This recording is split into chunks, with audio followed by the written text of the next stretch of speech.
And then let me go ahead and hit the share button.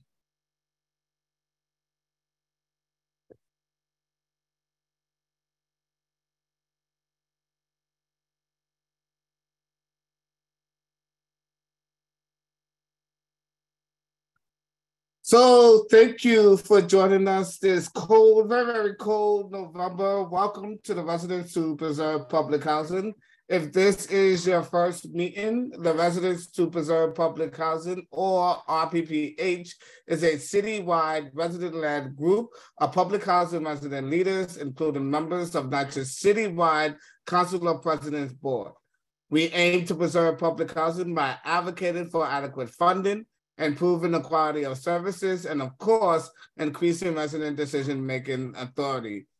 The Residents to Preserve Public Housing started in 2018, directly in response and opposition to NYCHA's Blueprint for Change proposal, which is now called the Public Housing Preservation Trust.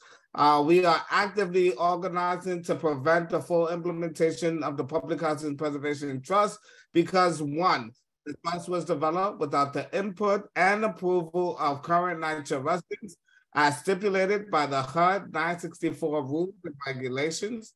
Second, the trust promises the ability to raise funds for repair, but only by accumulating up to $10 billion of debt, with no government protection in case of default, making NYCHA communities vulnerable to foreclosure. Transferring NYCHA housing out of Section 9 and into the Section 8 will remove crucial protection for residents, including federally backed guarantees for resident management, organizing, and legal mandates for lead and mold abatement. NYCHA officials and lawmakers approved the trust without any details needed for a resident to vote. The new board governing the trust will only feature 4 resident seats out of 9, ensuring residents will never have true decision-making authority. And as we know, when the blueprint was first introduced, they were advocated for 110,000 units to go into the Public Housing Preservation Trust. We believe that they are still trying to push this number and convert all of our public housing into Section 8. If they are successful, there will be no more public housing in New York City. So I'm going to stop sharing and give you a quick highlight of what has been going on. Many of you know last week on November 17th, the City Council's Committee on Public Housing held a hearing focused on resident engagement. RPPH also held a press conference on the steps of City Hall ahead of the public housing hearing. Our focus for the press conference was, one, talking about how resident association elections, including the recent citywide Council of Presidents election, was conducted improperly. There was one of the residents who ran is arguing that the election was illegal. The Housing Authority did a poor job in engaging residents in the election process and did a poor job in conducting the election. The Tenant Association president who won the seat won by exactly 1 vote, with the president challenging one of the ballots that was done incorrectly.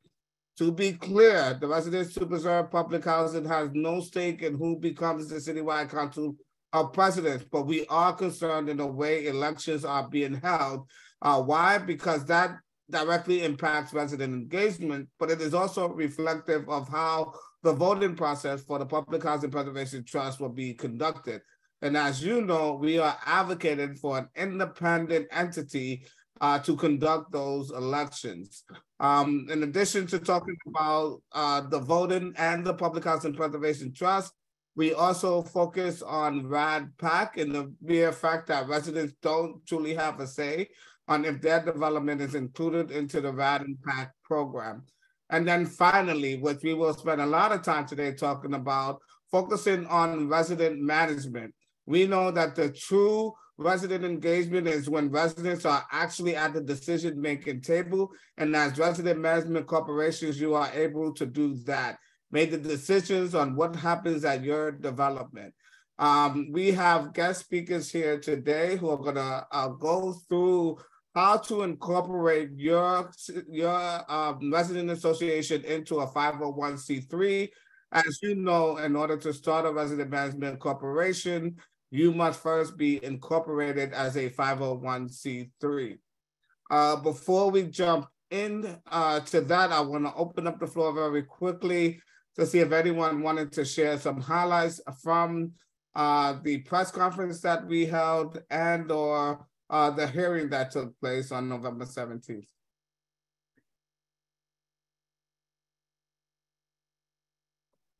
Don't be shy. I'll jump in. Thank you. Beverly McFarland. The Senator Robert A. Taft houses resident council president, also on the steering committee for RPPH, and 68th county committee person. I was actually tested at the press conference. I think Marquise, as always, you do an amazing job getting the point across. And it's just that, again, we have to, if we're going to do this collectively, it has to be more bodies out there.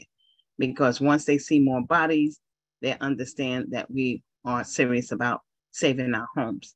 It cannot be the same 20 people that comes out there all the time. We have to increase that number. Also, we was very powerful at the hearing.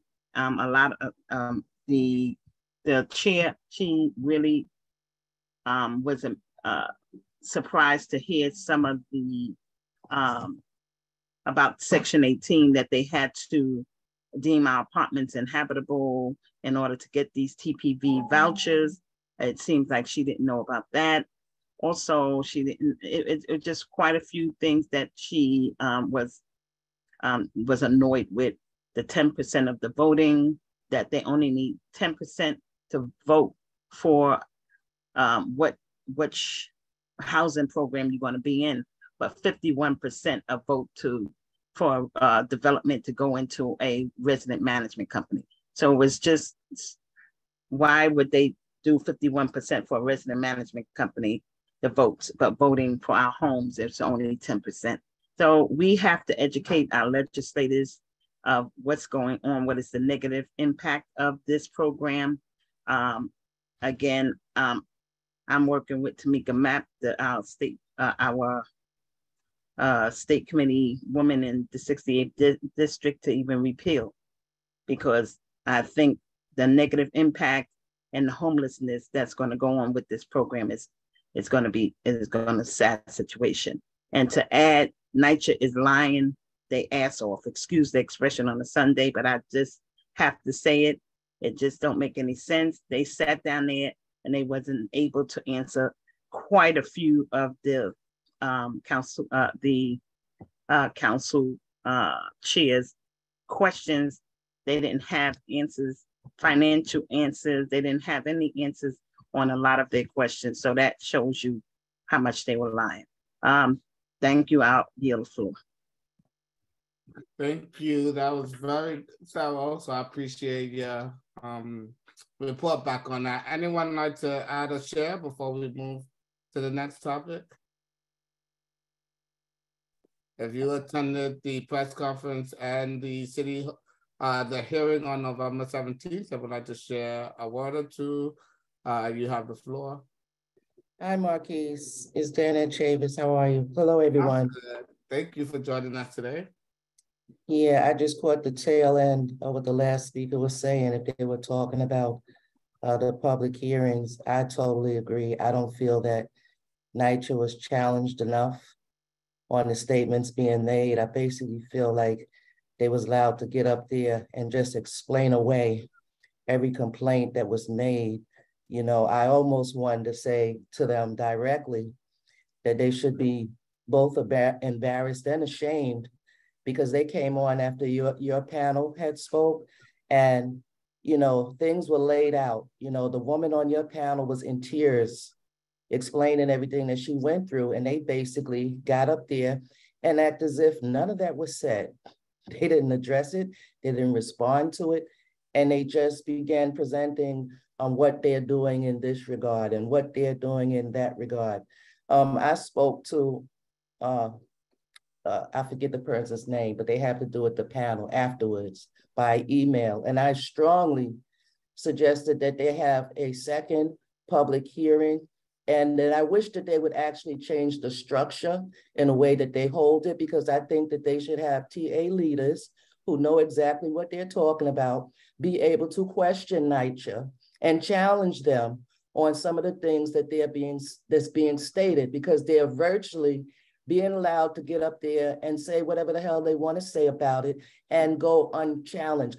The members of the council do their best to ask them questions, but I wholeheartedly feel that tenant leaders who've been doing this for years need to be in a position to directly question and challenge the things being stated so we could really get to the root of the matter. Thank you. Thank you so much. And of course, there'll be some time in a little bit if you would like to give some updates and give your take on what took place.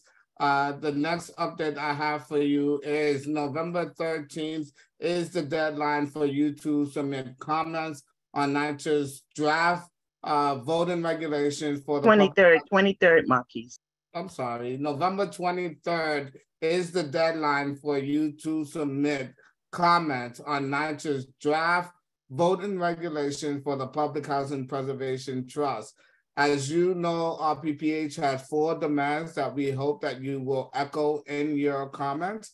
The first is we want to make sure that there is a meaningful quorum of residents who participate in the vote. The Housing Authority is proposing that quorum to be 10% of a development that is approached, and we are pushing back and saying 2/3 of the development must participate in the vote, or at the very least 51%. And as you just heard from Ms. Beverly McFarland, if residents want to start a resident management corporation, they need 51% of the development to co-sign. So it should not be any different for when we talk about the trust. It should be at least 51. And for us, we believe it should be 66% or 2/3.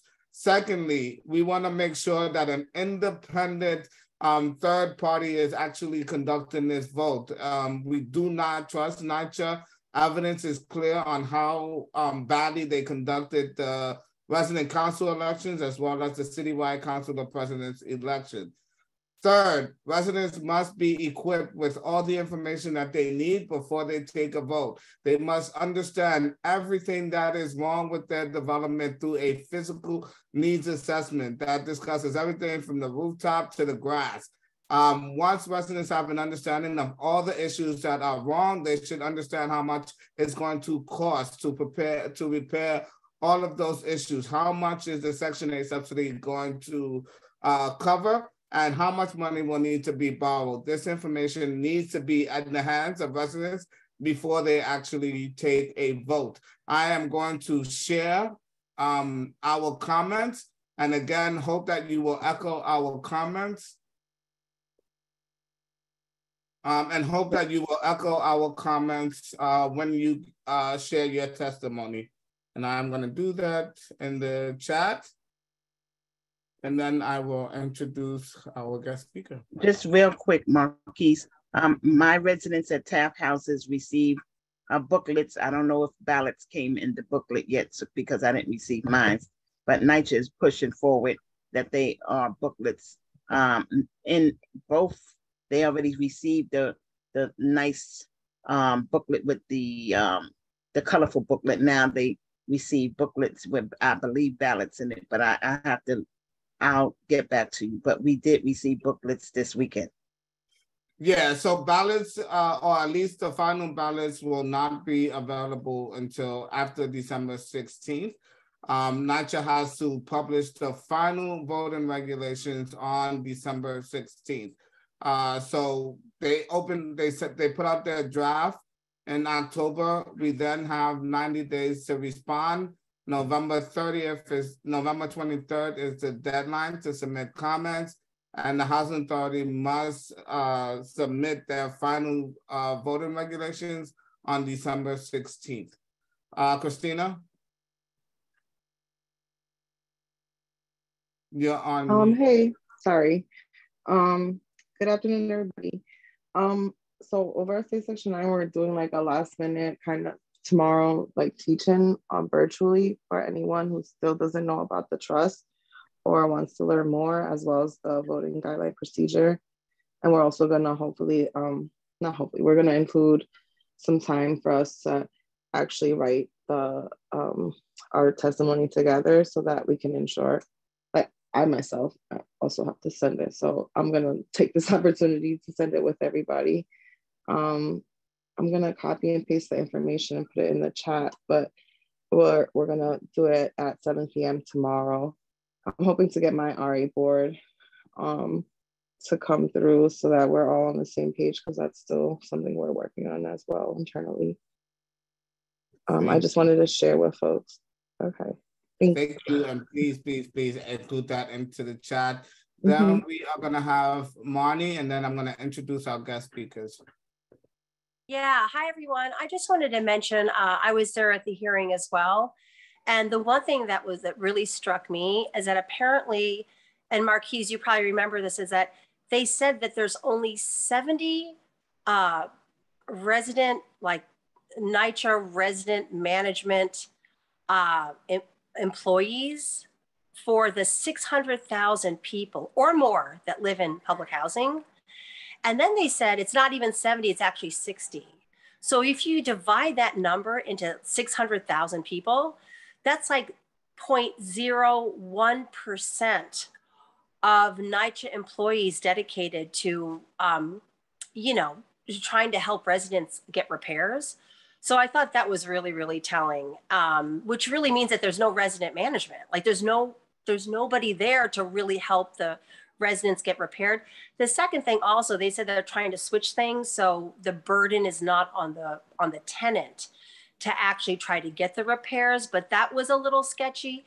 And the third thing I want to say is that I felt like Alexa and also Charles Barron, I mean, they were really trying to advocate. I mean, I felt like, and Marquise, I wanted to hear what you thought about this, but I really felt that the people on the public housing committee were really trying to advocate for the residents. And, it was just again, really disturbing because NYCHA can say whatever they want. And, again, there was like no accountability. So it was like kind of disturbing. Yeah, no, thank you. And just to add a little bit to what you said, there's only 60 staff members on resident engagement. Of that 60, only 40 of them are public housing residents, and they're operating with a budget of $50 million. And yes, our city council, we have a champion who leads the public housing committee on the city council. But we also have to remember that the Public Housing Authority is a state authority. And so much of the demands that we have to be placed on the state, because it's the state who can make the changes that we seek. And it is the state who created the Public Housing Preservation Trust. So we use the city council, one, to gather the type of information that we heard. So if you were not able to go to the city council hearing, I will implore you to go to the website and watch the recording. There was some very good, valuable information that we can use there to take to our state representatives to make sure or to demand that they make the changes that we want. Ms. Beverly, and then I have to introduce our— Yeah, I just wanted to make a correction because I wrote it down because I was so annoyed. It's 273 employees in resident engagement. Only 43 of those are NYCHA residents, and they have 50. Their income. They use $50 million for salaries for those 273 employees. Thank you for making that correction. We definitely needed that. All right, so we can come back to this conversation, but we have some guests here. All right, so can you make it quick, Ms. Torres?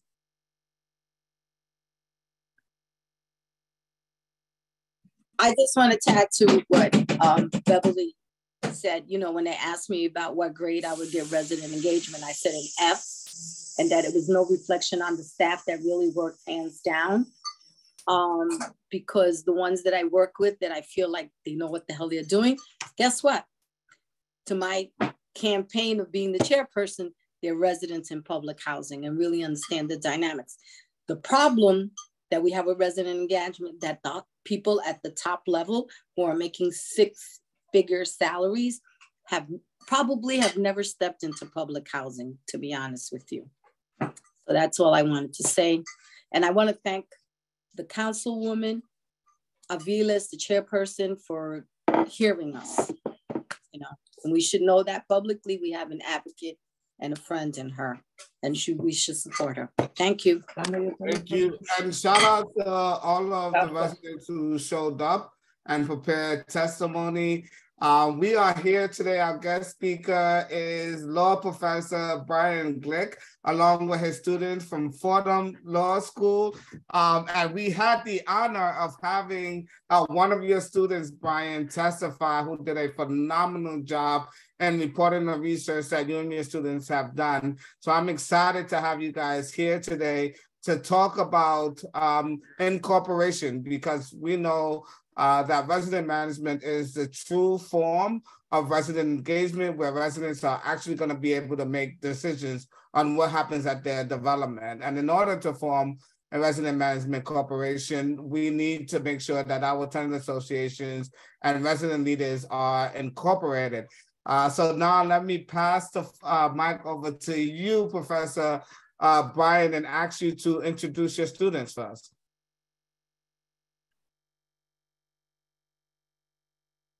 Oh, Professor. Thank you, Marquise. Can you hear me now? Yes, we can hear you. Yes, I unmuted. It's been an honor for us to have the opportunity to work with your organization in a number of different ways. One of the ways is that the students who are on this call, 8 of them, have prepared a presentation about incorporating and getting 501c3 status. They have some slides. They're available for questions, and they'll have some slides, general presentation, then some templates of the key documents, and then they'll be prepared to work with the leadership of those tenant associations that haven't incorporated but would like our help in incorporating. We are running close to the end of our semester, so if groups are interested in our help, it would really be very good if they could, it could indicate pretty quickly so we can get to work in the next couple of weeks. I think the students can introduce themselves and put up their slides, share them on the screen. This is their presentation, not mine.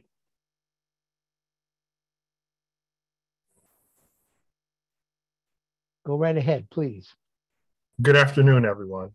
My name is Matthew Faison. I'm one of the 8 students working under the supervision of Brian Glick from Fordham Law School with Lincoln Square Legal Services. I'd also like to thank Marquise Jenkins for inviting us here. And I would ask you all just to maybe pin Kate's, okay, never mind. The screen share is up. So as we walk through the presentation about the incorporation process and also applying for tax exemption, just remember that everything we discuss here is subject to the regulations under HUD and NYCHA and whatever requirements are needed for you to qualify for trust funds. And we can begin.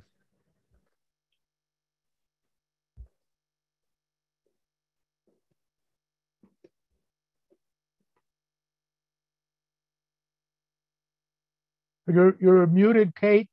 Thank you. Thank you for being here today, everyone. So to put it simply, there's a two-step process to become a charitable not-for-profit. Step one is to incorporate, which means that you would become a not-for-profit corporation by filing with the New York Department of State. And step two is to apply for the federal tax exemption, which is more commonly referred to as 501c3 status. So we're going to define some key terms up front because there's a lot of repetitive terms and it can get a little bit confusing. So first is that a not-for-profit corporation means that the corporation does not generate profit. All proceeds are going to go back into the mission. Charitable means that the organization is benefiting the public rather than the financial interests of the shareholders. So usually that's meant to further a particular social cause. The name corporation can be a little bit confusing. There are two types of corporations. The first, and this is the one that we're talking about here today, is that a not-for-profit corporation does not earn profits for its owners. The money goes into running the organization. This is compared to a for-profit corporation, which is Amazon, Apple, what you typically think of as a corporation that has a goal of making money. Hi, everyone. I'm Nick Pandolfo. So I want to talk about 501c3s, which are similar to, they are not-for-profit corporations, but it's just the federal identification for it. So similar to what Kate mentioned earlier, you first incorporate as a not-for-profit corporation with New York's Department of State, and then you apply for 501c3 status with the federal government. So what does that actually mean? This little graphic here, there's 8 purposes for 501c3 organizations that are permissible by the IRS, and you can read them here: charitable organizations, religious, educational, and they're all defined in a bit of a different way. For example, an educational institution is one that gives training for the purposes of improving or developing people's capabilities, or maybe they present on subjects useful to individuals that benefit the community. They provide tax breaks for donors, and they're easily qualified for foundation grants, which allows them to raise funding to engage in their activities. They're exempt from federal income tax, and then they have compliance requirements at both the federal and state level, including annual reports that just document revenue and expenses and what activities the organization is engaging with. So then Kate, could pop over to the next slide. So there's pros and cons to being a 501c3. Obviously the pros I highlighted a bit. You're exempt from federal tax. People who contribute can take tax deductions off of their federal taxes, so they're willing to contribute to these organizations a bit more. There's possible exemption from state income, sales, and employment tax. You have the ability to apply for grants, which is a big one, that are only available to 501c3 organizations. And then finally, you have public legitimacy. These charities do great work, and if you have 501c3 status, institutions view them more favorably. Now the cons, it does cost a little bit of money, a small amount to become one. Paperwork as well, like I mentioned, there's annual reporting requirements needed to maintain a 501c3. So you'll either need to do that yourself or employ help to get that paperwork together, although it is pretty simple. And then there's restrictions on political activity. So endorsing candidates is prohibited and influencing legislation is limited. So we're going to pause here briefly if anyone has any questions so far about what we said. Otherwise, we'll go through what's the process of becoming a tax-exempt not-for-profit corporation.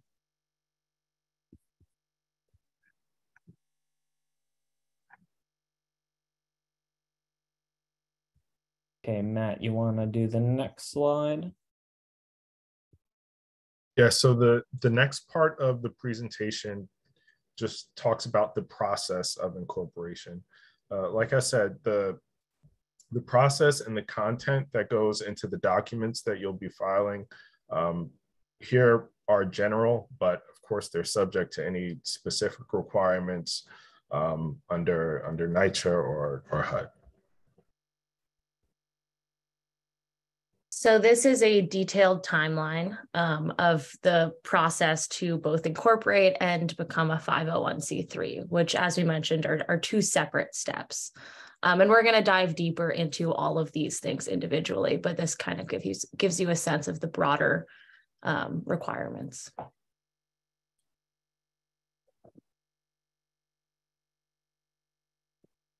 So yes, so for your not-for-profit corporation, you need a board of directors. So what that means is they're in charge of overseeing the organization. They make decisions by a vote or unanimous written consent in lieu of a vote. They adopt the bylaws that will govern the organization, which just means the rules that the organization abides by. In New York, you have to have at least 3 directors on the board to begin. So when you're starting or incorporating, you need to name 3 directors. They must be 18 years or older, which I don't think should be a problem for this group. And then we say here that an odd number is recommended rather than an even number, so you don't have a split vote. Let's say if 4 people are on the board and they disagree with each other and you end up with 2-2, and then you're kind of paralyzed. So we always suggest that you must have at least 3, but it's better to have an odd number so you could have a split vote, if anything. And then the last bullet point just talks about that you could have an organization that's just run by the board of directors, or you could also have an organization with members as well. So how are nonprofits governed? Because they serve the common good, receive public funding, and are tax exempt, they're subject to special oversight. So these are the forms that I was alluding to earlier. So for the federal government, you would need to file a Form 990 every year, which again details your revenue and expenses for the year. And then the CHAR 500 is one for a New York State nonprofit.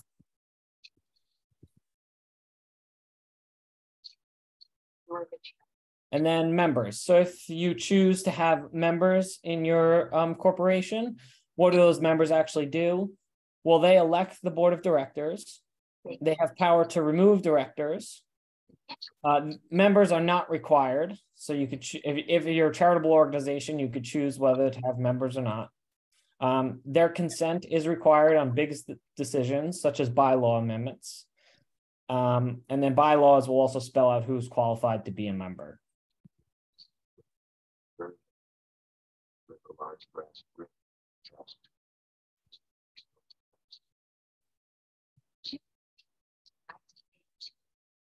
So the process of filing the certificate of incorporation, which you can look at as the birth certificate of the organization. It's something that comes in a form document that you can download from the New York State website and fill it out and then mail it back to the state with whatever payments are required with it. You can't email or e-file it. You can fax it, but it's not recommended. And of course, there are fees associated with filing the document, which can be paid through different methods. The main fee is the $75 to file the certificate. And with that, you can get it processed on an expedited basis, which the website says is 24 hours, but it may vary depending on the volume and the volume that the agency is dealing with.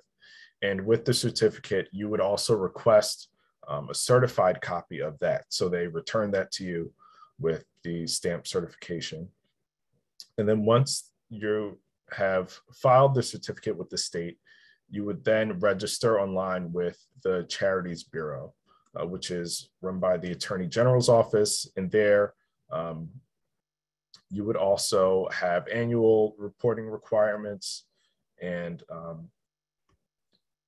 certain updates that are governed by the Attorney General's office. Hi, I'm Jody Lou Johnson, and some of this sounds a little bit complicated when we talk about it, but This COI process that Matthew was just discussing is super simple. And I put a few slides in here just to highlight the few details that we would need from you, or whoever was helping you set this up would need from you to decide how to get this process pretty quickly and have you up and running really quickly.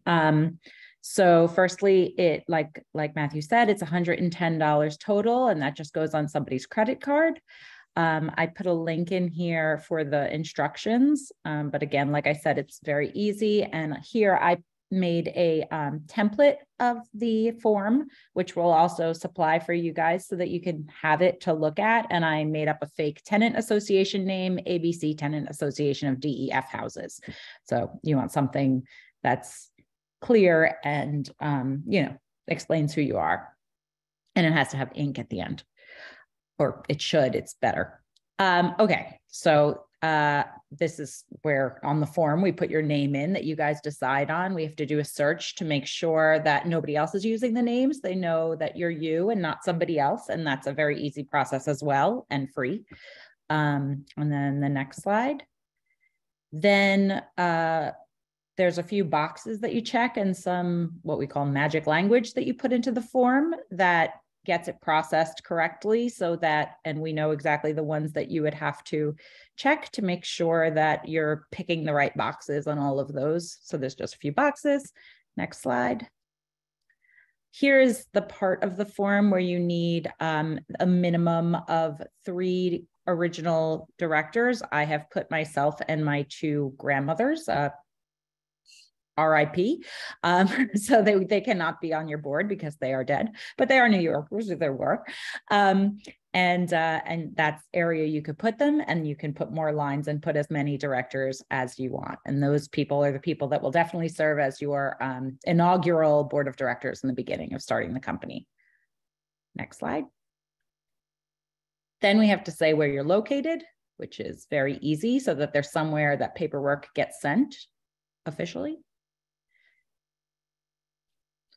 And then that's it. And like I said, we will have a link to all of the templates we're going to talk about so that you can look at them and see for yourself the information that you need to supply us. And that's all I have. If anyone has any questions about the COI, I'd be happy to take them, or we could wait till the end after the next sections. Yes. Beverly? Yes. I have a question because I have a non-for-profit, and they told me I cannot have family members on the board. Is that true? So you're on the board and you want to have members of your own family on the board? Yes, I have my daughter, and then I have another person, and that's This not is, my This is family not the member. Tenant Association. This is some other not-for-profit. This is my yes? own non-for-profit. I have not yet done. I'm going to incorporate that's my next step, to incorporate the Tenant Association. Let me just jump in. The problem is actually with IRS. The state doesn't know whether you're related, but IRS asks if you're related, and they get a little suspicious about a nonprofit that's just a little a closely held, family held organization. They are much more favorable to more dispersed. Yeah, but we don't have the same last names.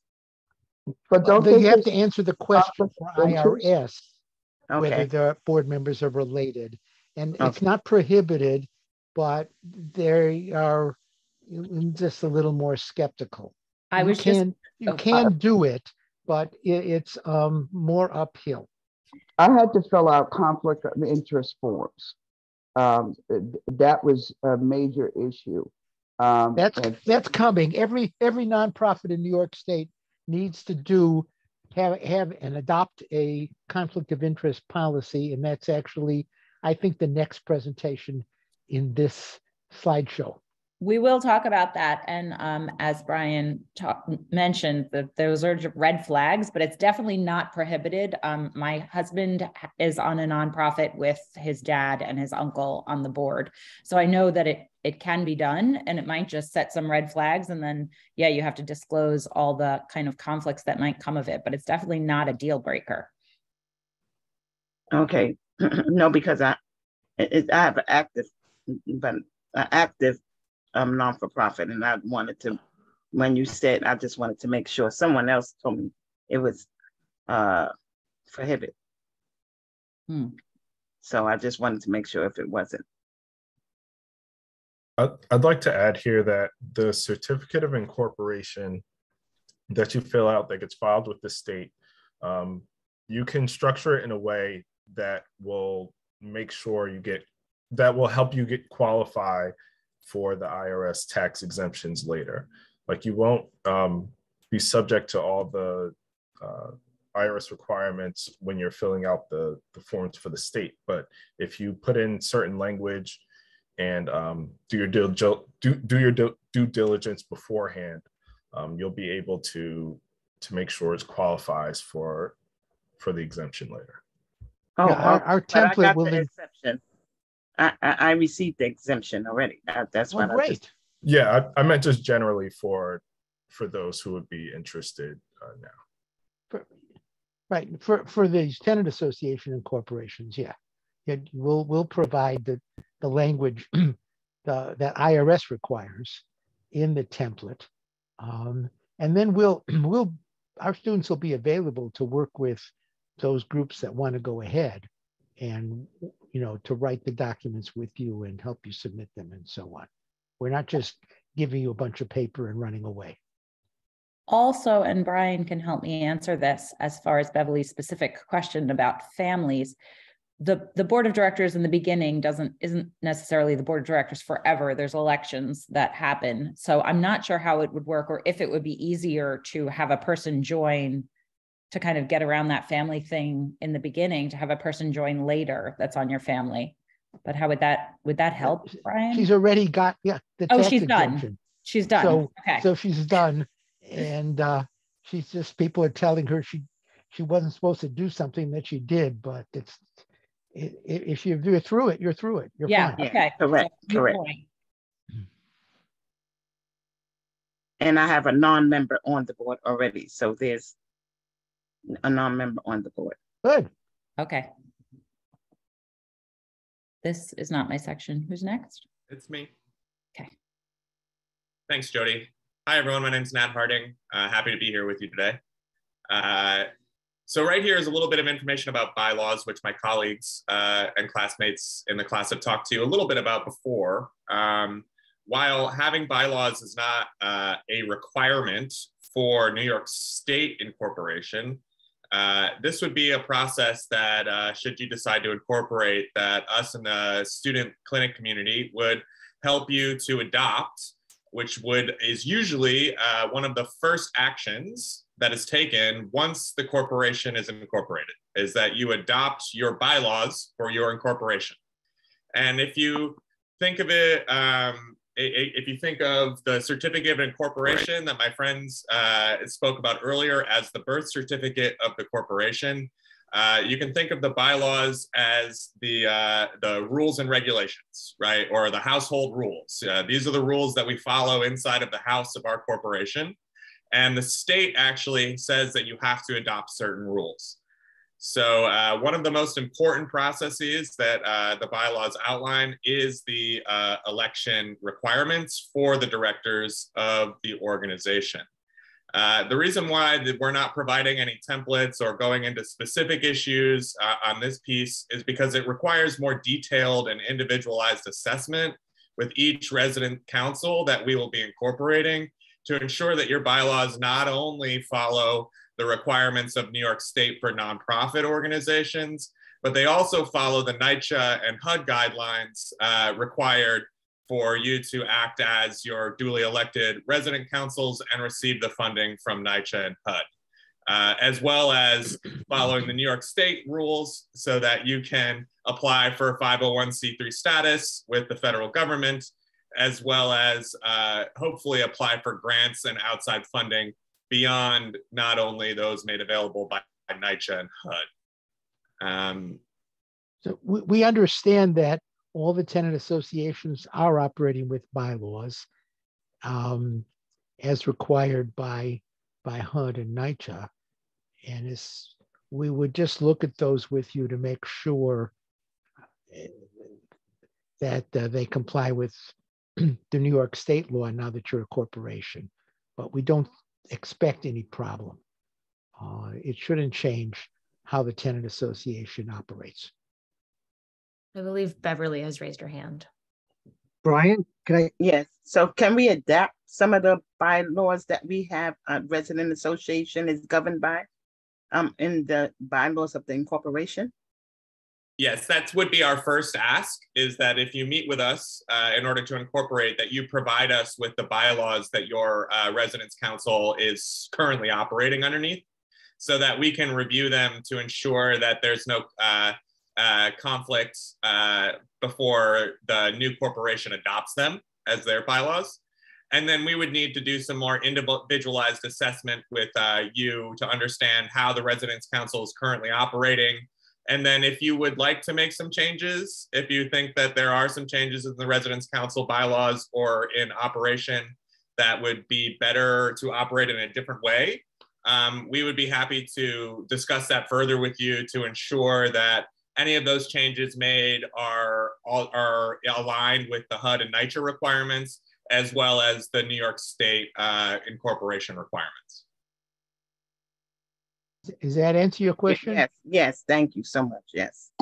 Brian, do you hear me? This is Joel. Yeah, I can hear you, Joel.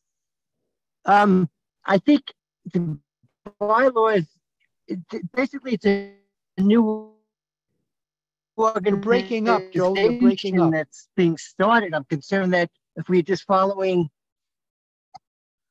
I'm sorry, if you just follow the NYCHA guidelines, there's a lot more responsibility and actions that the group wants to do. Is there any way that we can get model, model bylaws? I'm not sure I understand your question, Joel. So let me try. I think what Joel might be alluding to is that there might be more restrictions in the resident council bylaws that they may not want to deal with if they had the opportunity to avoid some of those mandates that are in the resident council bylaws. So he's asking if there is another model that is less restrictive that could be that we could share with residents. Does that make sense, Joe? Is that it, Joel? And also, yes. Hello? Not hearing.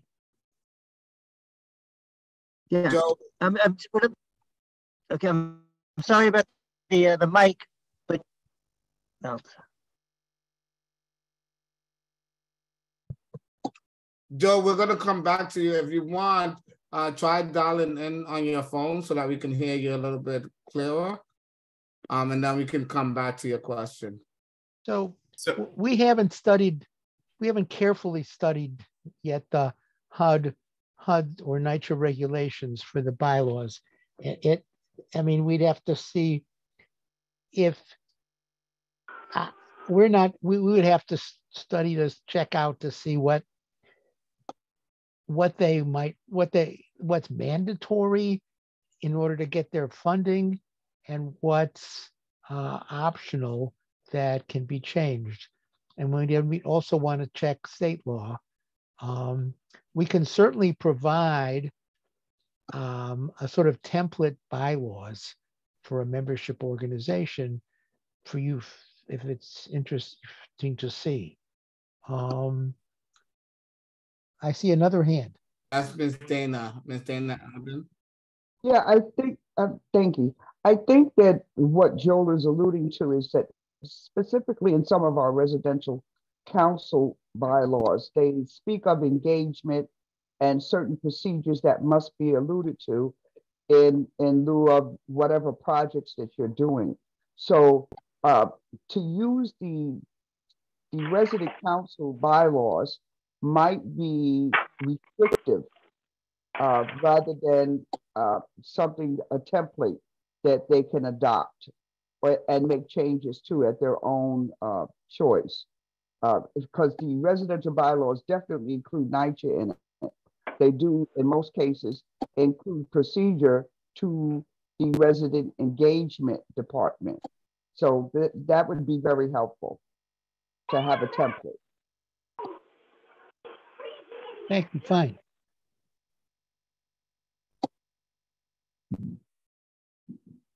So the one thing that I will add in here, I don't know, I'm not sure if Joel is this Joel that's joined us on his phone? Yes. Go ahead if you'd like to reiterate your question. I think we can hear you a little bit better now. I think that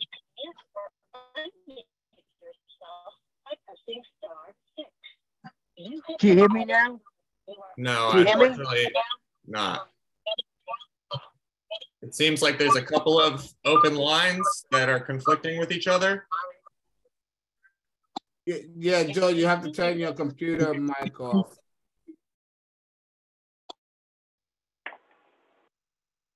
I don't think that is Joel in the 718. So if you could mute that. So whose number is 718-485? All right, it's muted. All right, Joel, do you want to try one last time? Go on once. Hello. Hello. Yes. Yes, greetings, everyone. Happy holidays. I have a question. My tenant association was presently under 501c3 and 410 status, but because of the COVID, I didn't get the information, didn't get the notice rather that it had expired. Do I have to go through the same process to reinstate that? 410 status. What did you get notice was discontinued during COVID? 501c3 or something else? No, it expired. I have to renew it. What expired? For the tenant association, yes, 501c3 and a 410. What's a 410? It's another status for charitable contributions where I can solicit certain things from different organizations. This is what the law department. If you would send forward to us that notice. No, I don't have the notice. I didn't receive a notice. Usually they call me or I get some sort of notification that it's time to renew it, but I didn't get that because of COVID. So I was just wondering, since I have to do the process all over again, do I follow the same process? And if so, is there someone in your law students can help me do that? Well, we can talk with you offline, communicate with you, and get a better understanding of what this is, and see if we can help. Would you mind giving the phone number, please? We're going to share at the end of the presentation. They're going to share. We have contact information on it at the end. Do we? Yeah, we have emails listed at the end. There's also a form you can fill out, which might be the easiest way. All right, thank you. I appreciate it. If that doesn't work, just go through Marquise. Great question. And so I guess before I turn it over to my colleagues to discuss conflict of interest policy, This is Joel. Do you hear me now? It's Joel. Oh, hi, Joel. Yes, we can hear you much better now. I guess I'm sorry for the technical problems. What I'm concerned is that the new organizations we're setting up is a lot different than the tenant associations for management, and there's a lot more complexity. And I think it's important for the organizations and the tenants to work it out in the beginning in terms of committees, more than just the minimum legal requirements. Who's going to be managing the accountability and just even somewhat of the physical structure, of the organization. Yeah, right. The incorporation is just a required very first step. And there would need to be, a lot of internal training and development and organization internally to prepare to effectively manage aspects of the development. This is only the beginning. Not all of that would have to be in bylaws. It could be in policies and procedures or whatever. The bylaws are sort of the very basic rules of the road. And that's what will help with by comparing what you have with what the state requires or allows with what you need at this stage. But as you're right that as in the process of moving toward resident management, there needs to be a lot more figured out. That wouldn't have to be in bylaws. Some of it might affect bylaws or might not, but that's part of the process of going from here, the beginning, to there where we want to get. Well, if you just suggested. My name is Priscilla Jameson. I need to ask a question because last year we had some meetings with NYCHA in order to take over our center, our community centers. And resident engagement told the resident leaders in order to be able to take over their community centers, that they would have to create a whole new incorporation and a whole new 501c3 other than the one that they have for the resident council, because if they are voted out from being a part of the resident council and they was to use those same 501c3 status in order to take over the center, they would lose the ability to operate their community centers. So they were saying that we needed two separate incorporations and 501c3 status. So I just wanted to throw that out there because it seems like if we're going to go into resident management, do we need the same or do we need two separate entities in order to take over the resident management? Because under the association, if you voted out, you know, as the board members, then the new people coming in might not even know how to operate the management company. So that's just a question. I think to help out with this question, I think this goes back to what Joe was stating in terms of the difference between the bylaws that exist with the resident council and the bylaws that you create for 501c3. We don't want the restrictions of having to sort of vote, have the residents vote for a new board of the 501c3 in the same way that they vote for the in the same way that they vote for the board members, or prevent having to vote for board members in the same way for 501c3. Does that make sense? Am I making sense here? I'm not understanding. So I think I'm following. When it comes, go ahead. If you think you follow, go ahead. So I think this is why we said that we would really need to understand with each individual resident council that we're talking about with incorporation about the goals of the new corporation that we're starting prior to adopting the bylaws, because the issue is that if you would like the resident management corporation, the new corporation that we are starting, we would be incorporating, to receive funds from NYCHA for resident engagement, the way that the resident council is currently, or to act as the resident council, then the NYCHA guidelines and HUD guidelines for bylaws and election processes would apply.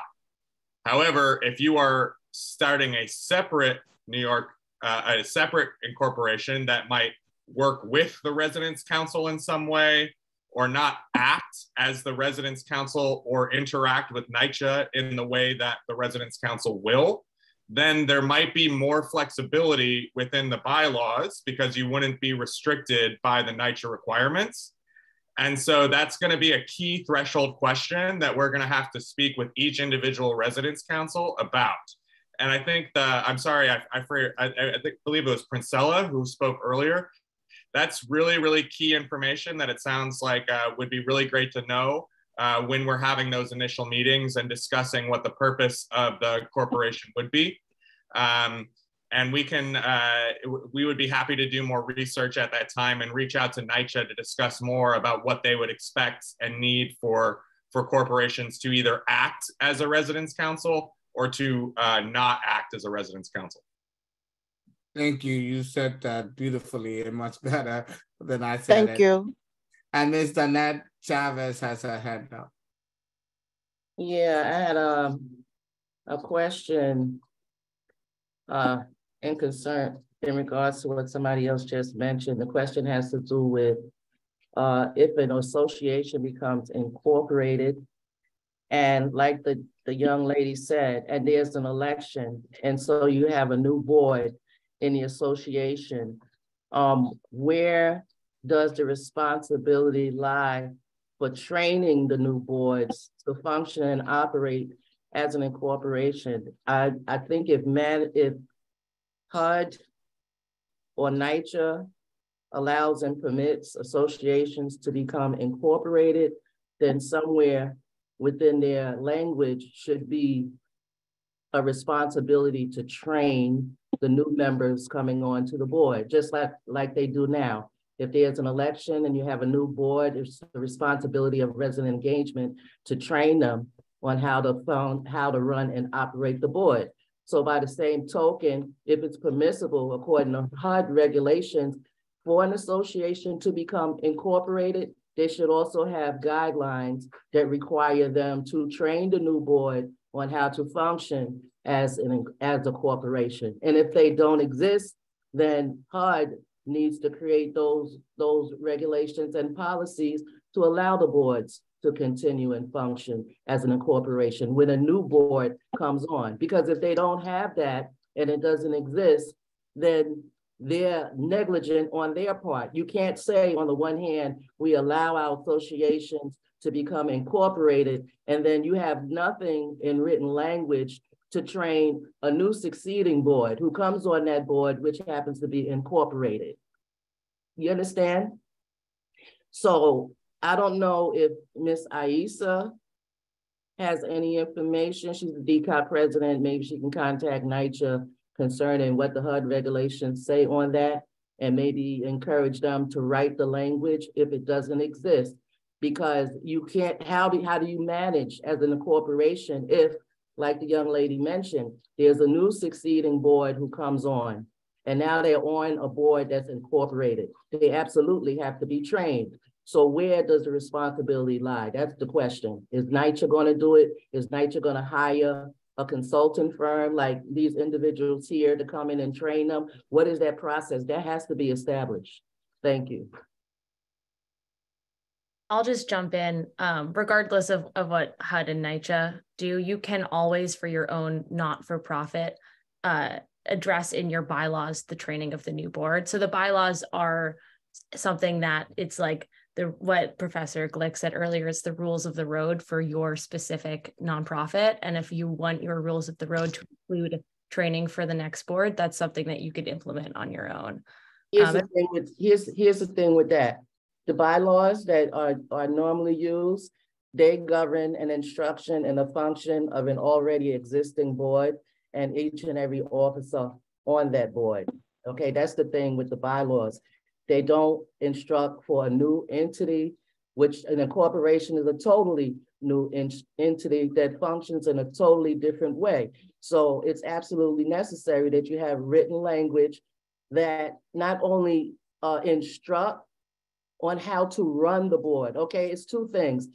How do you run in a board that's incorporated? Okay, and then the bylaws would come in to say what each officer on the board is to do. It's two separate things, but there must be existing languages within HUD.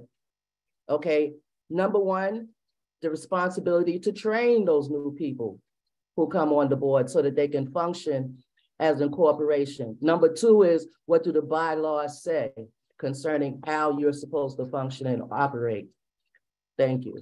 No, and that's $1 million question, Danette, that we just sort of hashed out. We would need to, or you as resident leaders who are considering to incorporate, you would need to decide if you want to incorporate the resident council as is, or if you don't want to incorporate as the resident council, because it will determine sort of, for example, how often you vote, or even if the membership is going to vote or not, right? We know that it takes years for you to develop the capacity to be a successful resident management corporation in whatever it is that you're going to be pursuing.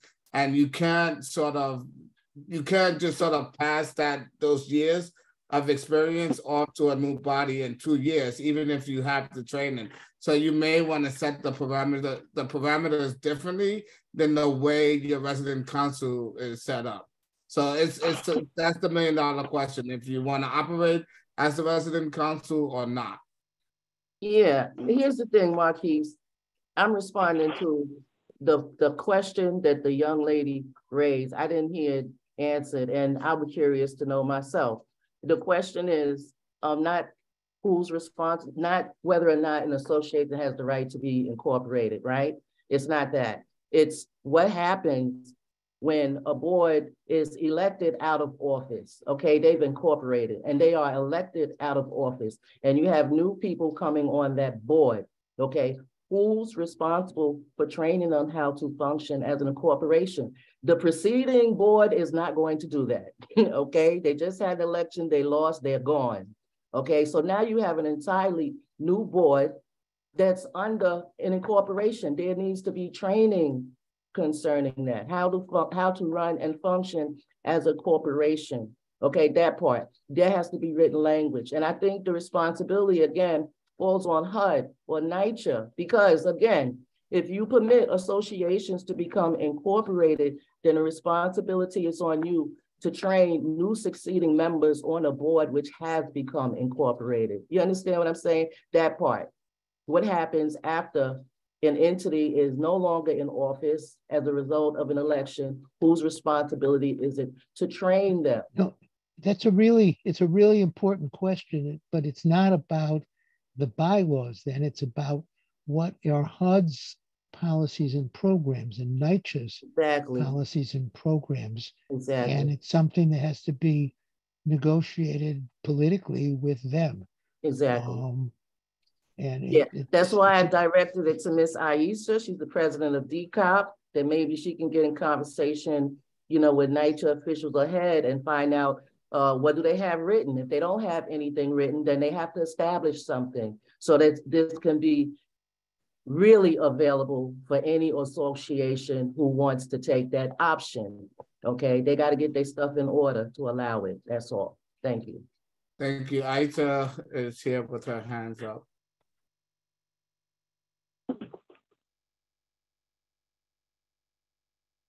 Aisha, we can't hear you.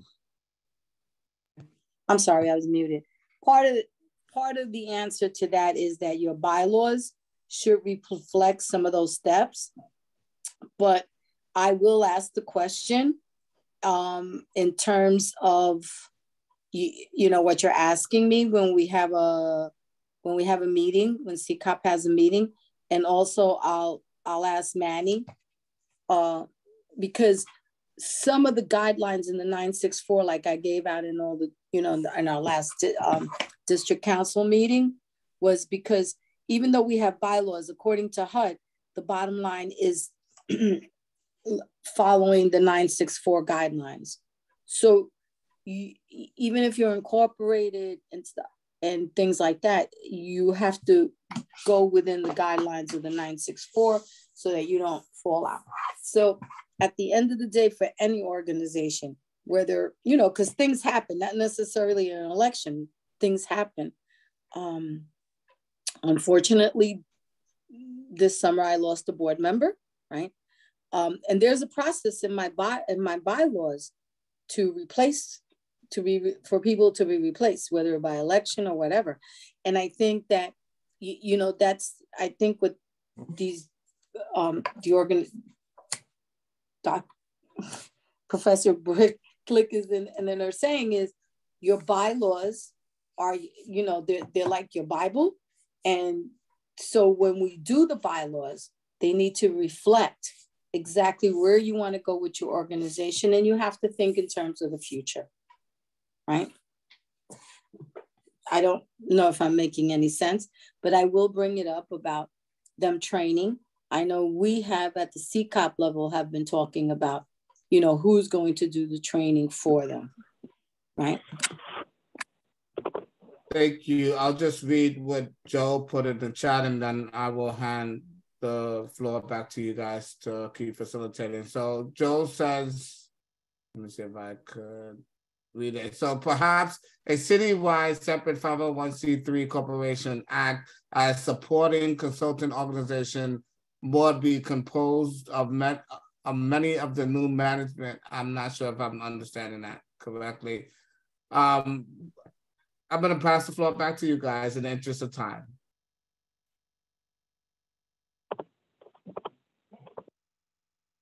Okay, hello everyone. My name is Amar Levenstein. And as Brian and my colleagues mentioned earlier, I'm going to be talking about the conflict of interest policy. Under New York law, nonprofits are required to have a conflict of interest policy, and the state law also provides guidance for drafting the policy, which must state that directors, officers, and key employees are to act in the best interest of the nonprofit. It also requires nonprofit boards to adopt a process so that board members can annually disclose potential conflicts. Now, often people may be unaware that their activities or personal interests are in conflict with the best interests of the not-for-profit. So a goal for many organizations is to simply raise awareness, encourage disclosure, and discuss of anything that may be a conflict, and constantly encourage a culture of candor. Conflicts can be nuanced and have more to do with duality of interest than a financial conflict per se. That being said, a conflict of interest policy should include require those with a conflict or who think that they may have a conflict to disclose the conflict or potential conflict to the board. B, it prohibits interested board members from voting on any matter in which there is a conflict. And there has to be a process by which the board will manage the conflict. Many charitable nonprofits make it a regular practice to take time at board meeting at least once a year to discuss the types of hypothetical situations that could result in a conflict of interest, and then discuss how the board would manage the potential conflict. Minutes of board meetings should reflect the conflicts of interest that have been disclosed and how they're going to be managed. And you can see in this diagram is just an example of how conflicts, whether something is a conflict of interest is generally assessed, and they could take it all the way down. And what you have to do, because it's not that conflicts are prohibited, it's that conflicts require a specific, careful, both disclosure and then procedure once it's disclosed.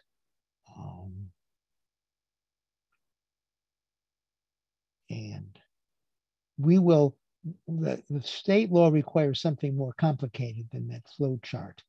We'll prepare a document that meets the state's requirements, but what the document really means is reflected in the flow chart. You can see what it really means and how to use it.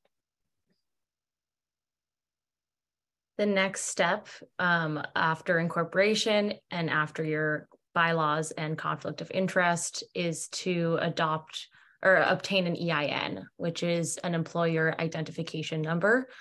This is basically a social security number for a corporation, and it's a pretty quick and easy process to apply. So you'll go to the link below, type in the required information, and press send. And you don't need employees. It's not really limited to employers. It's all corporations. It's misnamed.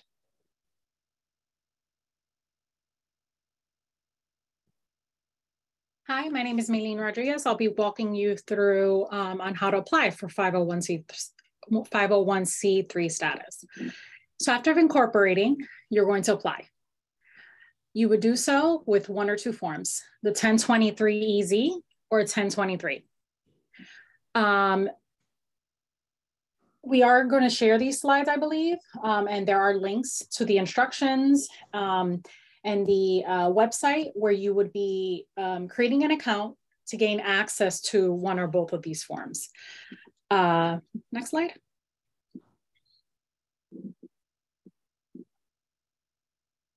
Okay, we're going to talk a little bit about 1023EZ. There are some that are exempt from utilizing 1023EZ. If your annual gross receipts exceed 50,000 in any of the past 3 years, or you're projecting that annual gross receipts will exceed 50,000 in the next 3 years.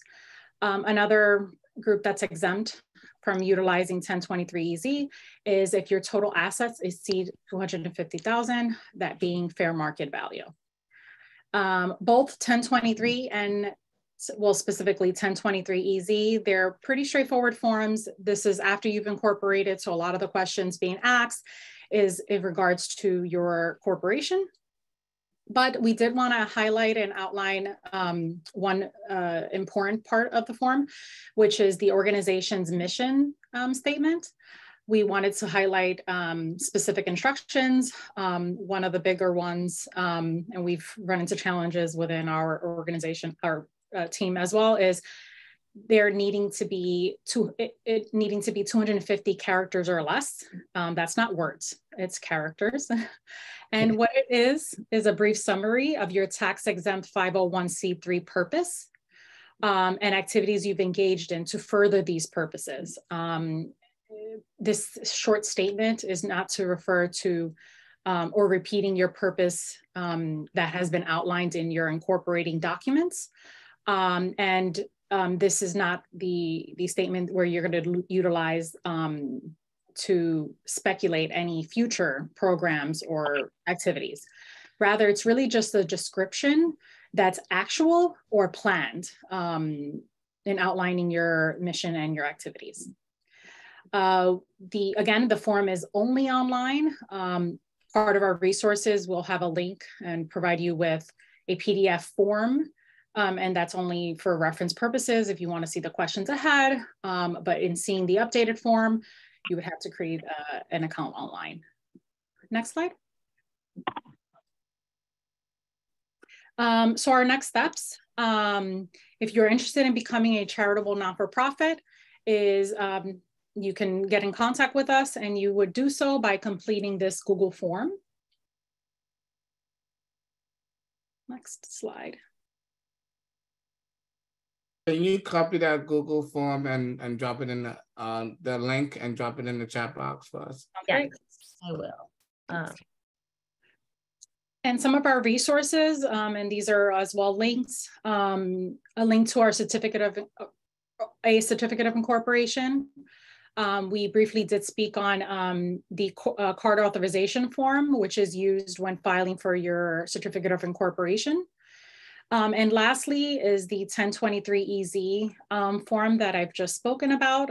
That is just a sample. Again, the form, the live updated form is available only online after creating an account. Next slide. And this concludes our presentation. We all thank you for listening. And once again, this form is, if you would like to get in contact with us, please complete the form. We're all here, open for questions. I just wanted to add one thing about one issue in obtaining the 501c3 status that particularly applies to these situations. 501, to be eligible for 501c3 status, an organization has to show that its activities benefit a big group of people and not just its members. So it's a question with a tenant association or even a resident management corporation. If the only people benefiting are the members, you cannot get 501c3 status. You have to be benefiting the neighborhood, benefiting the public housing residents of the city, benefiting somehow. You have to frame it in a way that's about more than just benefiting the residents. And that's something we'll need help. We can help compose this 250 characters. It's very small and compressed, has to be written carefully, but we need help from you here or later in figuring out how we talk about the benefits. And some of that will, I guess, depend on the question Marquise and other people were raising earlier.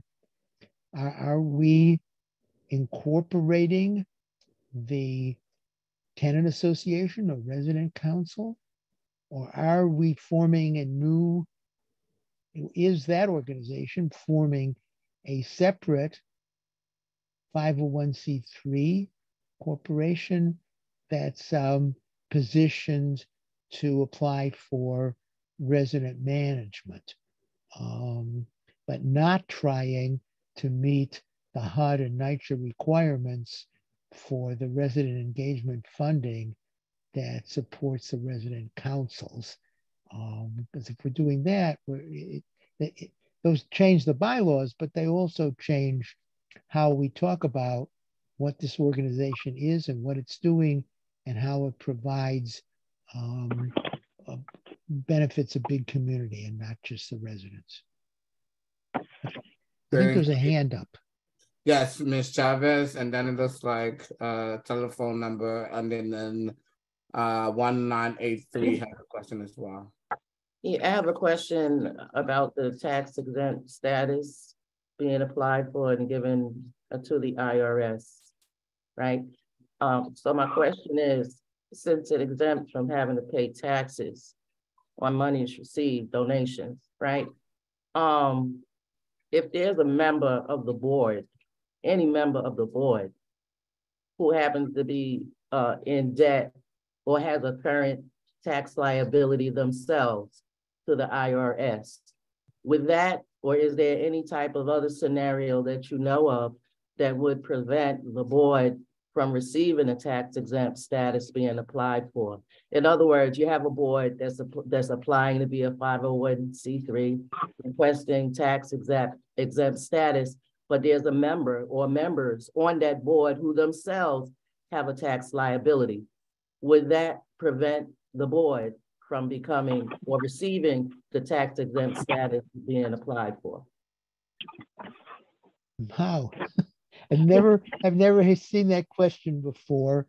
We would have to check. I don't think there's an IRS rule, but there might be an IRS practice if their computers are good enough to cross-check, which I'm not sure, and they turned it up, they might well, try to use that as leverage to deal with the individual's tax liability. I think, you might want to leave that person off until after you get 501c3 status, if that's an option. Yeah, well, sometimes you don't know. I don't think boards get together and say, what's your situation? Do you owe any taxes? You may not even know they have they have this issue with the IRS. They're on your board, and now you're applying for tax exempt status. Really, would the IRS say, no, you can't get it because a member on your board happens to owe us taxes, so we're not going to exempt the board from taxes until they clear that up? What happened to the notion that corporations are people too? And by saying that, I mean, isn't the nonprofit its own identity? Yes, it is. And it's not liable for the taxes of the individual. So I'm sure there's not a rule about this at all. What IRS, if there was a big tax liability and it showed up for the IRS agent who was processing the application, would they, would it lead them to raise issues? I mean, you're dealing with a big bureaucracy. It depends a little on who gets the application and how they deal with it. I'm kind of. I don't think the agency has a policy at all, IRS. I'm kind of looking at what Marquise just said, because that the difference, I think what the difference is, a personal liability. And like he said, if you're applying for 501c3 and tax exempt status, that's a board, it's an entity, right? Is that correct? You can tell us legally. In that case, it would be the entity of the board who is requesting tax exemption. And like Marquis said, if I understood him correctly, what I'm referring to has to do with individual's personal liability, and it shouldn't inhibit the request for tax exemption for a board because that's an entity. It's not but the difference between personal taxes and a business, right? Although the board is a non-for-profit, it's still a business. It's just a non-for-profit business. So definitely the corporation has no responsibility for the individual tax liability. Okay. But IRS can review. You have to disclose who's on the board to IRS, and if they IRS could raise questions about the appropriateness of somebody being on the board. I don't think that's going to happen. I've never heard of it happening. Okay. I just the truth is with 1023 EZ applications, and will any of these the new there's no 50, you're not going to get over the $50,000, right? The 1023 EZ, they try to move them through. The IRS, remember IRS, every year they reduce its staff and increase its responsibilities. Wait, why did you say we're not going to be over 50,000? Well, I'm asking you. The EZ form prevents you from bringing in more than $50,000 or having assets that is more than 50,000. That's that changes the application process. No, I get that, but you seem to be under the impression that the associations don't have in excess of 50,000, and they do. No, not the individuals. No, the organization. No, the association. Yes, some associations have in excess of 50,000, and they wouldn't be eligible to do the 1023 EZ. Okay, then there's a huge difference between the EZ and the regular 1023. The EZ is a couple pages online. It's processed very simply and quickly, and it costs less. The long form is very long, and there's nothing in between. It costs more money, and it gets examined more closely. So I think it's a really big question. No, it's clear. It's clear. We do. A lot of the associations do have in excess of 50,000, so they wouldn't be eligible for the 1023. If what we're doing is incorporating the tenant association, right? Exactly. Rather than forming a new corporation to apply for resident management, if we're incorporating the tenant association, and the tenant association already has over $50,000 in income in one of the last 3 years, then it's going to go to a long form, and we're not going to be able to do it ourselves. Yeah, well, we'll have to find other resources, and it's going to be complicated.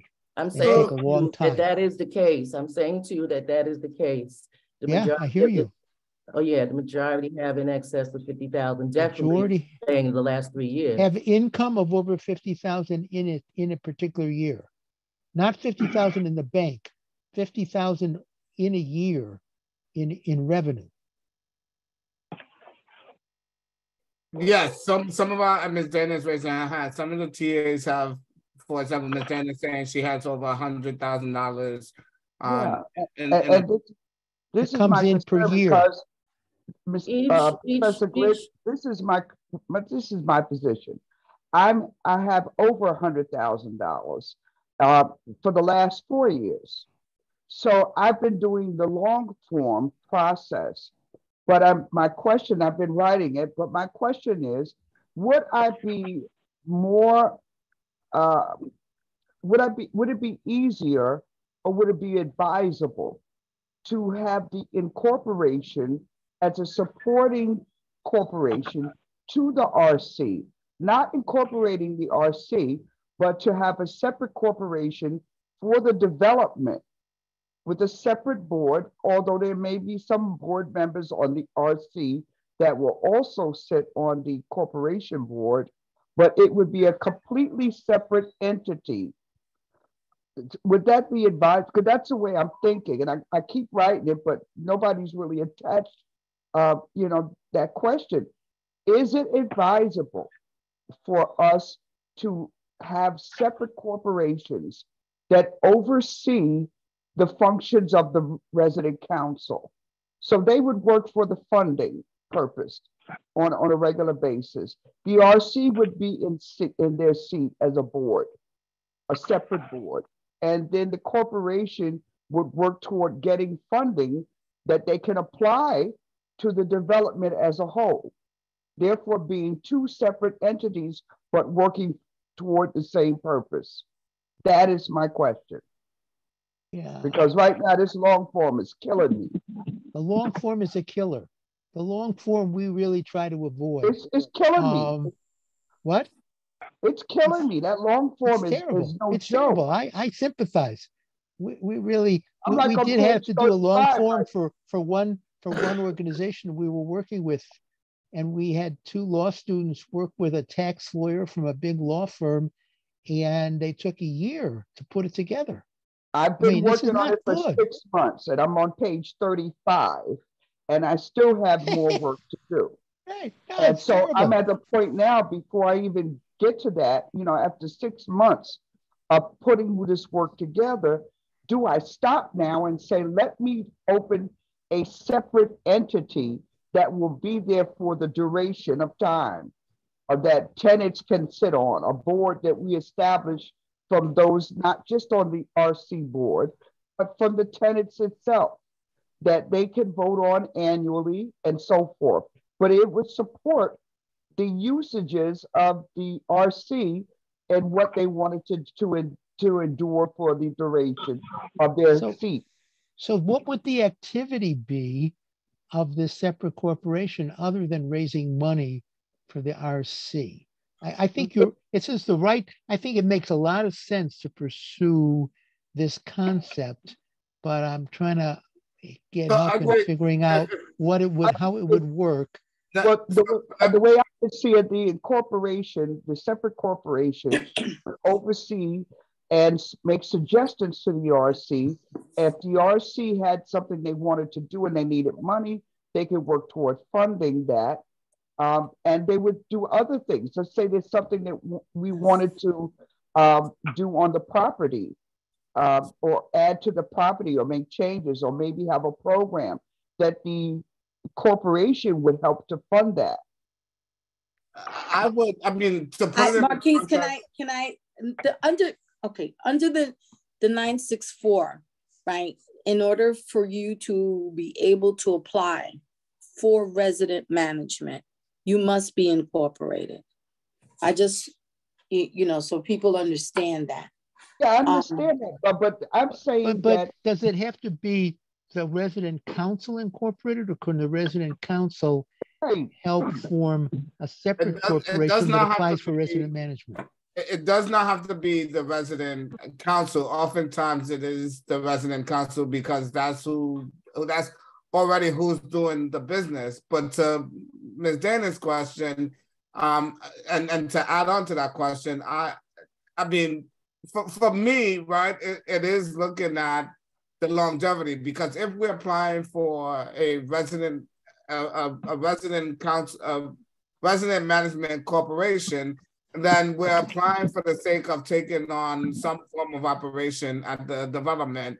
Let's say it's taking on the operation of a community center.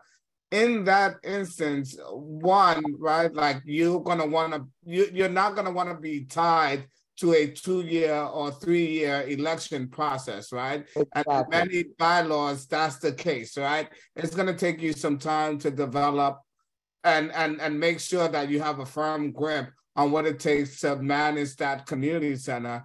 But then the other piece of that question is the amount of funding that comes in. So yes, you might go with the EZ to help you get footing and understand how to run a nonprofit. But eventually, once you establish that resident management corporation and you take over operations, you're going to be bringing in more than $50,000 in a year. And so at some point, you're going to need to fill out that long form. Once you get tax exempt status, 501(c)(3) status, you don't, and then if your income later goes up, you do not have to reapply. You have the status. So this is only it's only at the time of application. I still think it's more. I think it's more secure to have not just the RC and the controlling seat of that corporation. I think it's more important to incorporate other members from the residency that would sit on that board, and that's their sole purpose, to oversee and to assist in funding to the RC, because the RC is going to change seats every 3 years in most cases. I think it's for me, it's more there's more longevity to see myself establish this corporation that will live on continuously, whether I'm sitting here or not.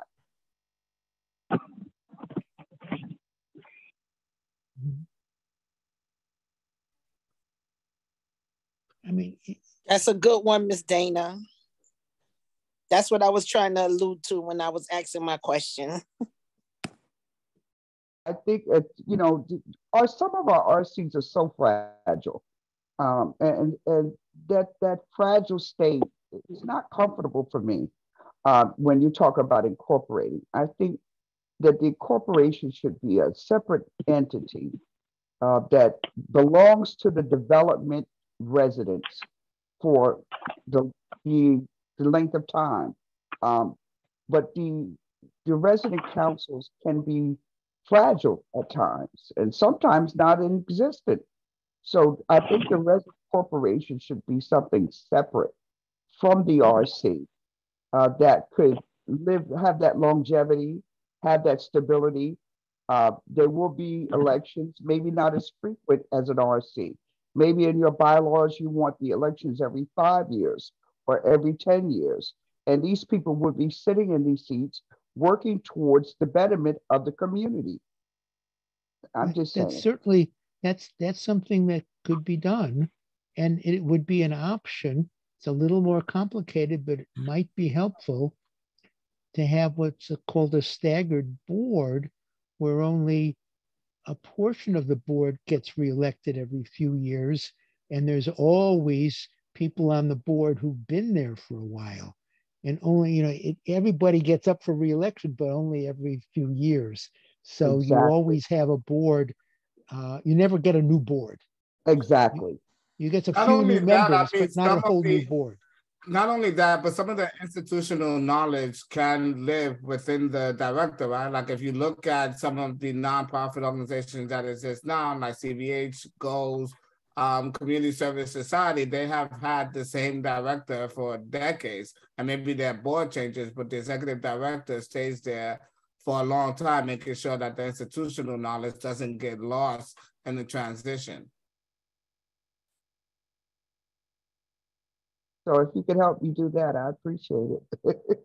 So then, are we hearing that the general consensus is for us to be helping to form, not to incorporate a resident council or tenant association, but to help a resident council or tenant association to form a separate corporation that's not the recipient of the HUD fund, so it doesn't need the HUD bylaws, to develop these other projects, particularly to develop the capacity for resident management. Right. I don't know if anybody would like that, but for me, that's my thought. And maybe other RCs don't feel that way, but I do. I think the other stipulation, right, is to make sure that they're in the right position to form resident management corporations, which will factor in NYCHA and HUD regulations. So that means looking not to what HUD and HITRA require of a resident council, but looking to what they require of a resident management corporation, so we can help set up a separate corporation that would qualify for resident management in terms of just of its legal structure. There's other qualifications have to happen that are not about what the lawyers do. But yeah, we could do that. I think there's another hand here. Ms. Beverly McFarland. Yes, he gotta answer my question because NYCHA is saying that the incorporation, our resident RCs, our resident councils have to be incorporated. So that in order for us to be able to become a resident management company, a corporation. So that answered my question, Brian, because we just want to make sure we have the language that is, although we are working in conjunction with the resident association, is two separate entities, and our bylaws are separate, and also the structure and our board of directors can stay on the board we can adapt that in the language of our bylaws that they stay in the seat for more than 3 or 5 years or whatever. So even if they get voted out of their seat of the resident association, we are still that separate entity. We are still holding the seat on our corporation. So this all makes sense. We didn't understand that going into this, and so we haven't really studied what HUD and NYCHA require of a resident management corporation. We would have to do that and see whether that what flows out of that. What I don't know. Maybe they'll be free. We'll be free to do it whatever way we want, or they may have some requirements because that's the goal, right? Is the goal of these corporations is to position the residents to begin to get management contracts. And so that's what we need to be looking at. It's much clearer now, it's from talking with you all, than it was to us in putting this together. So there's aspects that we just haven't looked into yet, but which we can right away. So I do want to see. Can I get a second? Yep. A second part of my question was, can they also be incorporated with a 503c? I think in a 4 would be for profit, because if we are running these programs, we want to make sure we have money for staffing. I'm not sure that what are you asking? You can pay prevailing wages to staff under a non-for-profit. But you would not be able to pay yourself under a non-for-profit. Yeah, you board. A board member could be.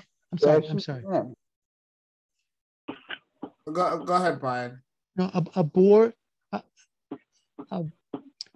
501c3 organization can employ some of its directors. It's usually not advised to pay the directors for their workers' directors, but if the person is doing staff work and the wages are comparable to what's paid for a person doing that kind of work with that kind of experience, that's fine. That's not a problem. But you being the chair and organizing, the chair would never be able to pay it itself. That's why I was saying for a for-profit attached to the non-for-profit. Oh, wait, a for-profit, that's a whole other question. We're talking about I don't know that you will be, I don't know that you will be able to access the government funding if you had a for-profit status, right? A for-profit company is not able to act as a resident management corporation. It has to be not-for-profit. So if the goal is to have the corporation act as the resident management corporation, it will have to be nonprofit. Okay, good. All right, question answered. I think what Beverly was trying to ask, because she was trying to ask, under the 501c3, which is a nonprofit corporation, they have them all over the city. Would, in other words, the president be able to pay themselves? So if they doing work as far as paperwork, outreach effort work, would they be able to pay themselves under the nonprofit statute? That's what she's trying to ask. The corporation should be able to pay the president to do whatever work the president is doing, but it's a question of the president versus the chair of the board, right? The board of the non-for-profit organization. If you are the chair, right, and you want to be paid for work that you're doing as the chair of the nonprofit corporation, that's where it gets a little bit tricky. But if you want to get compensated as the chair of the resident association in a different capacity and you're doing work that should be paid for, those are two separate roles. Does that make sense? Mm-hmm. Mm-hmm. And you would, the conflict of interest rules come in so that a board member who was also an employee couldn't vote on that on their own salary or their own responsibilities. They'd have to absent themselves, recuse is the fancy word, from that set of decisions. But that's not a big deal. Yeah. All right, so I want to begin to wind us down because I think we've gotten some really good information. I think we might even set you up for a round 2 presentation based on our conversations. But before we wrap up, I want to see if there's any other questions or comments from people who haven't had a chance to speak. Going once, going. There was a question in the chat about whether the resident associations should purchase insurance. I think it was from Joseph Puma. Good question. Whether the resident association should, or whether the corporation. Indemnification insurance recommended for resident associations that incorporate under 501c3. Yeah, basically like protecting the association from, members from like any individual liability.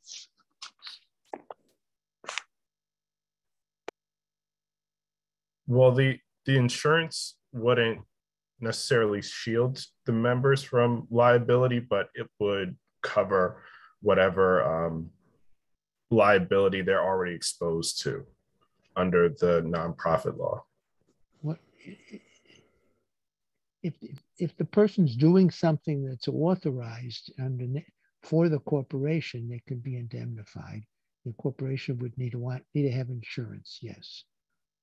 Yeah, even if it's not the board members, let's say someone wants to sue the nonprofit, then there is protection against lawsuits and things of that nature. The insurance is protection against both. The indemnification protects those directors or members who are acting for the corporation from their own individual liability. But I think we're not incorporating the resident associations. So we're talking, sounds like we're talking about the new corporations, or we're talking about the resident associations with this question. Joseph, you want to clarify? Because where we are now, based on the conversation, is that it seems like the direction residents want to go is not to incorporate the resident association, but to have a separate incorporation that supports and provide guidance to the resident association. And so, copy. Huh? Copy. Yeah, no, I guess maybe I missed that point, but I thought it was, I thought that we were speaking about, associations that incorporate. I know that, I know kind of why we're having this discussion, because it sort of leads to the next step about establishing management associations. But I was speaking more just about, kind of like at the first step of incorporating a resident association. Yeah. Thank you. All right, going once, going twice. Keith, I just wanted to know if that PowerPoint could be sent to us. I put it in the chat. Certainly. Yes, so maybe there's two ways that the PowerPoint can be sent to you. There was a link that was put in the chat box, and I'll ask you guys to put the link in the chat box again.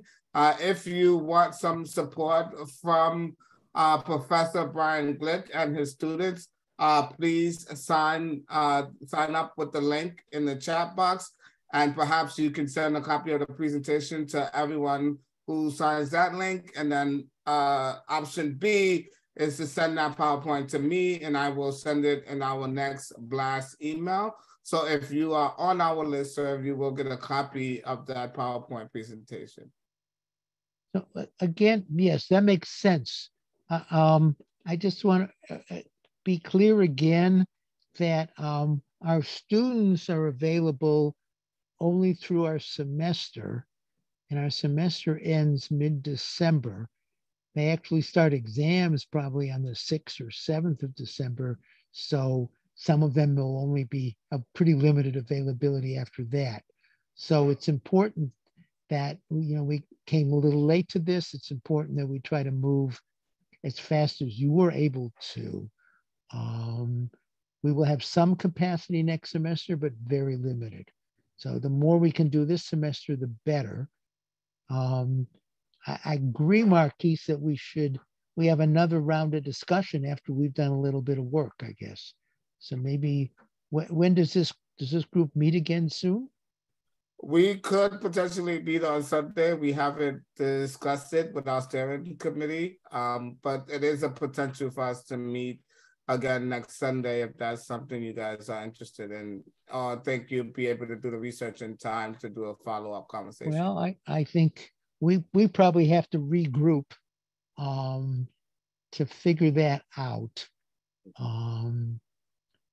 And I was going to ask my students if we could try to organize some meeting to figure out where this takes us and what work we need to do, maybe in the class slot where we normally would meet next Tuesday. And it's getting close to Thanksgiving week, but could enough people do that? I'm sorry to use your time. Just it would be it's a lot of a shortcut for us if we can do this quickly. If it's not quick, let's do it offline. Oh, well, while you guys made that decision, I am gonna ask my members, participants, and resident leaders to show some love with your emojis by saying thank you to Brian and his students for providing such an in-depth presentation that was extremely helpful in getting us to the next step. We are truly appreciative of all the support that you provide us. And thank you so much for giving up your Sunday to be with us. Well, thank you so much. You're doing the important work. We're trying to help to the extent we can. Thank you for having us, everyone. Pleasure to meet you. Yes, it was. Okay, we can figure out offline. That's a proposal. Respond. Let's circulate figure out by email whether we can meet then or another time very soon. All right. Be thinking about how we're going to deal with this change in the deliverable in the task. All right. Sounds okay. Great. Thank you, guys. Well, happy Time holidays, for us everyone. to get off, right? Thank you. Happy holidays. We're all going to get off. I just want to remind everyone, Wednesday, November 23rd is the last day to give comments on the draft voting regulations for the Public Housing Preservation Trust. In the email that I shared to you for this meeting, you will find RPPH's demands and recommendations for the voting procedures.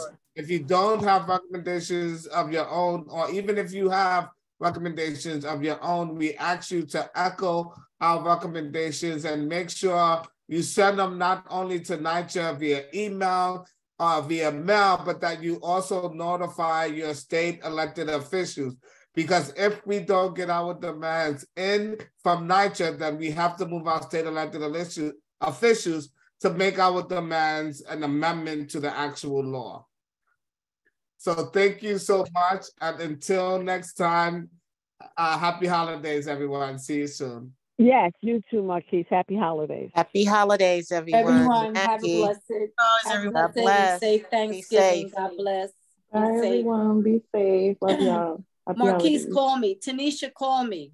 All right. I want to follow up on our last little meeting. Yes.